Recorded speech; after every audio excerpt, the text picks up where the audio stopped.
Ever wonder what happens when we get caught up in the limitations we create for ourselves? When we tell ourselves stories that we're alone, that we can do everything by ourselves. Is that true, or is it a notion that stops us from moving forward? An illusion, with a different truth behind it. Sometimes we reach a goal, everything we've worked years for, and then suddenly we feel like we've arrived at a strange place where we have a lot, but there's an unease in our minds, a feeling that we can't control our lives. This is a deep question that many people ask. Are we truly self-made? A very big, famous champion once said he wasn't self-made. He said he received a lot of help. Parents, coaches, teachers, mentors, and even those who just gave him a place to sleep. Think about it. A person who conquered the world also believes he wasn't alone. This means we all need some kind of fuel to move forward. The advice of others, their support, their inspiration, all these help keep the gears of our minds turning. Often, we try to hide our weaknesses, but some people turn these very weaknesses into their strengths. They know that true power lies in accepting their flaws and then working on them. And yes, most importantly, you should never think you know everything. Learning should never stop. Never. In life, we'll always find moments when we need external motivation and insight, when we don't have the answers or that drive, and we need to look beyond ourselves. And accepting this, that you can't do everything alone, isn't a weakness, it's a strength. So, how do we find this fuel, this strength? Do these titans, these world-class performers, do they have superpowers? No, that's not it. They've created some rules for themselves that bend reality. And these rules are often some uncommon habits and big questions. For instance, a serial billionaire asks a question that might sound absurd. If you have a 10-year plan to get somewhere, you should ask, why can't you do it in 6 months? Or another version.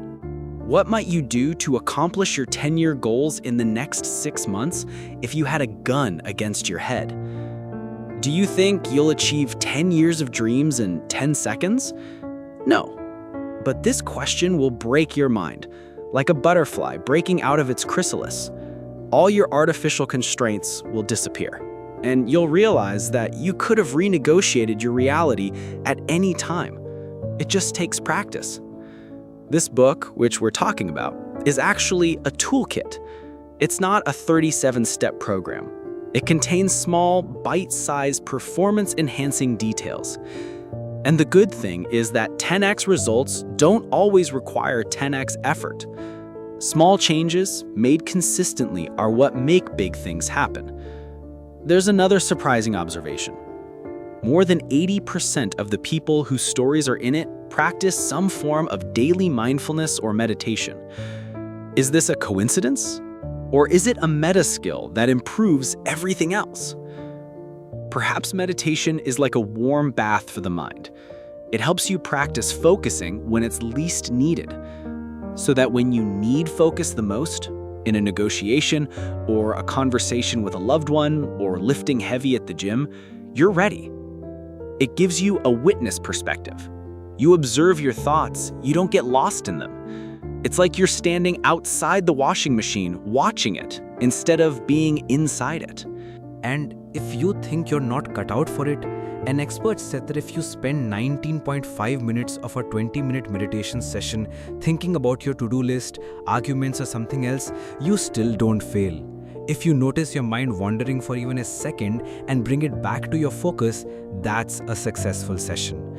This is the muscle you're training, the muscle of bringing your attention back. There are many paths to meditation. Some apps like Headspace or Calm, or you can listen to a guided meditation by an expert. Or you can take a Transcendental Meditation TM course. Someone said that TM can be expensive, but it offers a coach in accountability. This helped them build a consistent meditation habit. They thought meditation would make them less aggressive or driven, but it didn't. Instead, it channeled their drive into the few things that truly mattered. And yes, a strange thing. If you think your mind is never quiet, an expert suggested a very simple practice. Just note gone. When a thought or sensation ends, just note it as gone. This small practice helps you understand that everything is fleeting, everything ends. It helps you find micro relief, especially when everything feels difficult. Another amazing practice is loving kindness meditation. For just 10 seconds, you randomly think in your mind for two people, I wish this person to be happy. Or if there's no one, you recall someone. Once, a woman did this practice and said that that day was her happiest day in 7 years, just from 80 seconds of thought.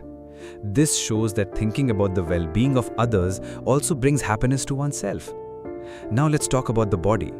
A world-renowned coach says that if you want to be a stud later, you have to be a bud now. This means work on your weaknesses that you're most embarrassed about. This might sound odd, but that's true growth. Consistency over intensity. This is a gymnast's coach's motto. If you rush, you can get injured.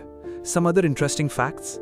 A champion athlete eats Pop-Tarts before competition, and they love training in rain and cold. Why? Because they know their competitors might opt out. This is rehearsal for the worst-case scenario. It makes you resilient. And yes, some people prefer to stay in cold environments. Wim the Iceman Hof, who holds over 20 world records, climbed Mount Everest in just shorts and shoes. He also ran a marathon in the Arctic Circle, still in just shorts. Facing cold things leads to fat loss and improved mood. And yes, his favorite saying, breathe motherfucker. This isn't just a quote, it's a philosophy. Wim Hof's breathing exercise increases the number of push-ups. And cold water finishes to showers, that's also a method. Many successful people now do this. A champion said that when he got into the water, great and aggressive energy came out of his body. But the water told him, oh, mighty and aggressive? Perfect, I'll just drown you. This teaches humility. Another important point is hyperthermic conditioning, which is calculated heat exposure. Sauna sessions increase growth hormone and improve endurance. Some athletes use this instead of high-altitude simulation tents. Now let's talk about diet. There's a very simple diet that the author has followed for years, and thousands of people have benefited. Its basic rules are very simple, to be followed 6 days a week.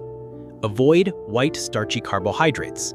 That means no bread, pasta, rice, potatoes, or most grains. Repeat your meals. Stick to the same meals repeatedly, especially for breakfast and lunch. No liquid calories. Don't drink your calories. 1 to 2 glasses of dry red wine are allowed in the evening. Skip most fruits. Don't eat fruit. Avocados and tomatoes are allowed. Track body fat, not just weight. Measure your progress by body fat percentage, not just total pounds. The scale can be misleading. And the importance of a cheat day. And then take 1 day off each week and go nuts. This is often called a cheat day or fatter day. It's crucial for both biochemical and psychological reasons. A highly respected strength coach once said, you need to deserve your carbs. If your body fat is below 10% and your abs are visible, then you deserve post-exercise carbs. That's a fascinating perspective. They also suggested varying your food sources, because eating too much of the same thing can lead to intolerances. Simple health indicators. Another expert mentioned that if a male wakes up in the morning and doesn't have an erection, it's a sign of a problem. This is a simple, effective indicator of sleep quality, hormonal health, and circadian rhythm. Quantified self-tracking doesn't always have to be complicated. Strength training principles. When it comes to physical performance, a highly influential coach stated, strength is the mother quality of all physical qualities. And strength is a skill, and as such, it must be practiced. For them, anything over 5 reps is considered bodybuilding. If you're training for strength, the burn is your enemy. They believe you should feel better after your workout than before. Grease the groove. Another interesting concept is grease the groove. If you want to increase your pull-up numbers, do sets of half your maximum reps repeatedly throughout the day. Rest at least 15 minutes between each set. This keeps you feeling fresh. It works for both endurance and strength.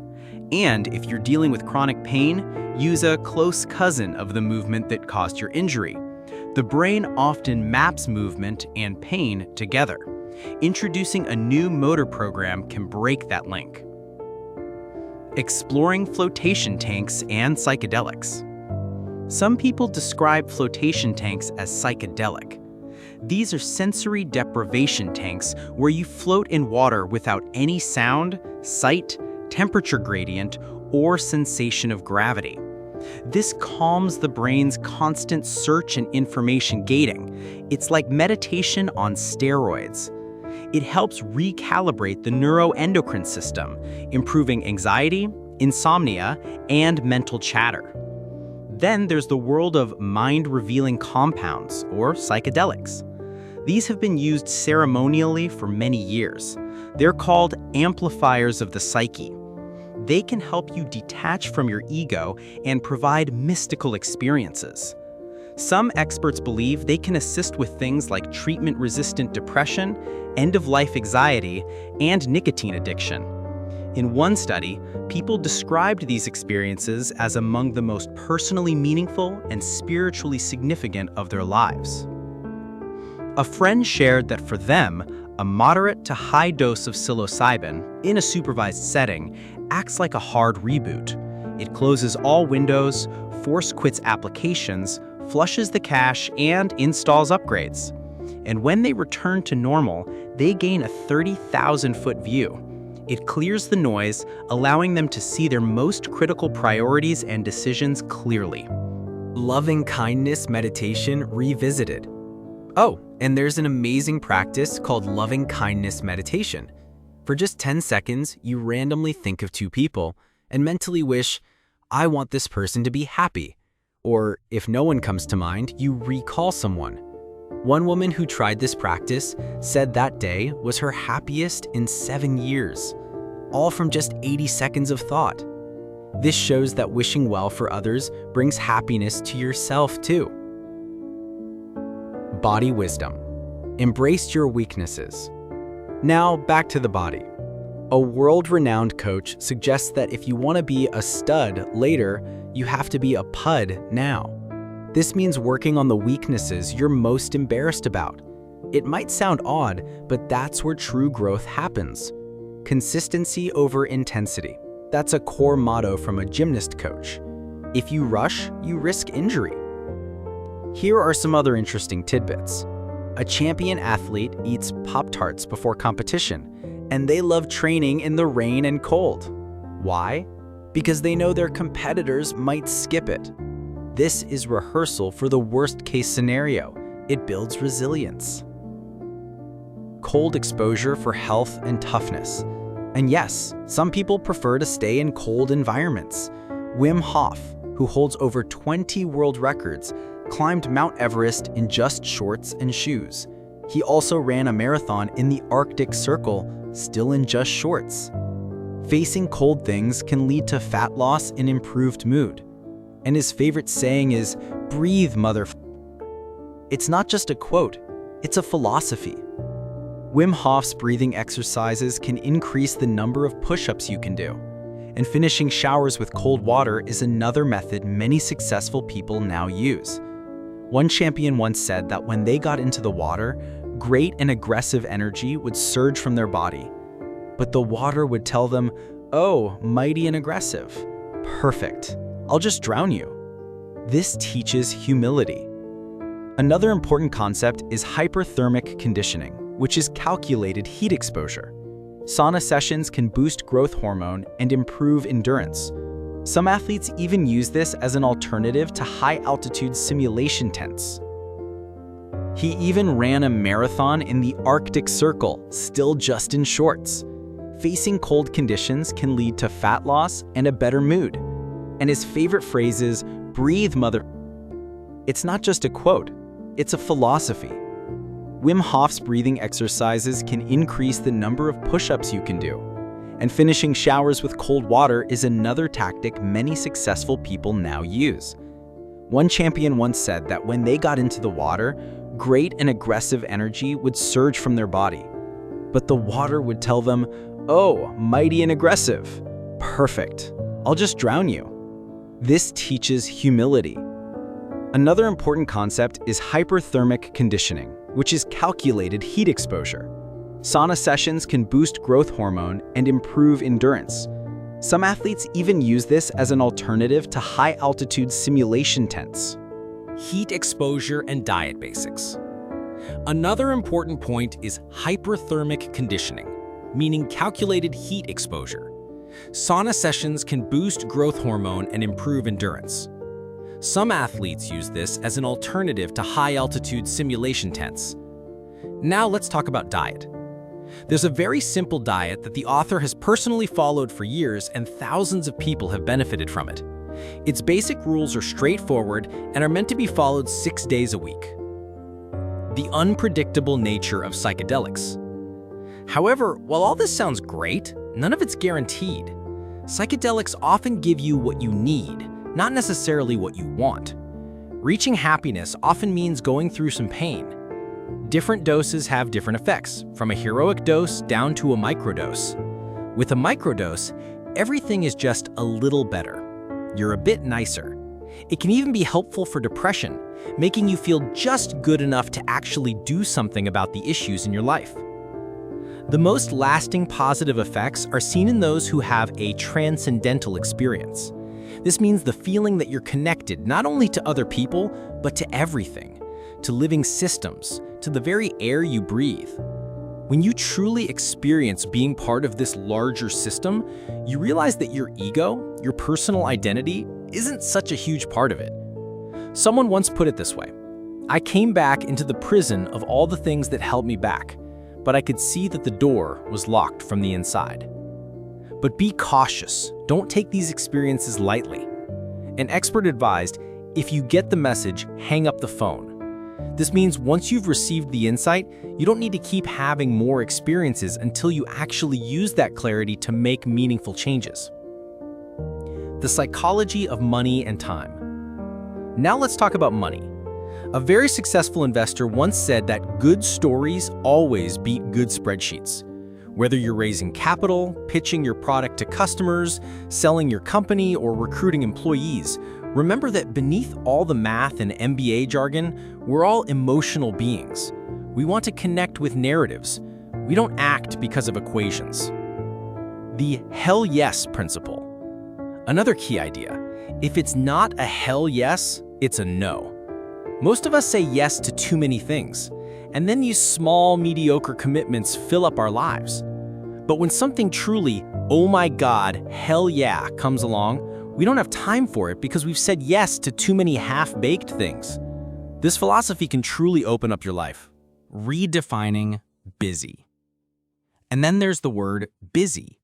An expert mentioned that when people contact them and say, "I know you must be incredibly busy," their response is, "I'm not." This is because they control their time. Busy, for them, implies being out of control. Saying, "I don't have time for this," often means a person isn't in control of their life. Lack of time is lack of priorities. Systems versus goals. Another interesting idea is systems versus goals. Some people focus on systems. This means choosing projects and habits that might look like failures to outsiders, but actually give you transferable skills and assets. These help you succeed over time. Whereas goals are more like a binary pass-fail with no consolation prize. A famous cartoonist described their writing practice as a system. They wrote every day without a specific goal. This gave them practice and increased their visibility. Later, the Wall Street Journal and book publishers noticed their work, leading to book deals and speaking requests. They didn't know where that path would lead initially, but the system worked. The power of affirmations and morning rituals. And affirmations, it's not magic, but it improves your odds. Someone once shared a technique of writing down your goal 15 times a day. You might start to feel like the universe is presenting you with opportunities. It's as if your mind sets a filter, allowing it to notice things that might have gone unnoticed before. Many successful people talk about their morning rituals. A very famous admiral once said, "If you make your bed every morning, you will have completed the first task of the day." This gives you a small sense of pride, and it encourages you to complete other tasks. Making your bed will also reinforce the fact that little things in life matter. And also, that life is unpredictable, but there are some things you can control. And then, journaling. This isn't Dear Diary stuff. Julia Cameron calls it spiritual windshield wipers.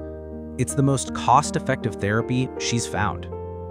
When all your muddy, maddening, confusing thoughts are on paper, you can face your day with clearer eyes. The process matters more than the product. The freedom of no and finding happiness.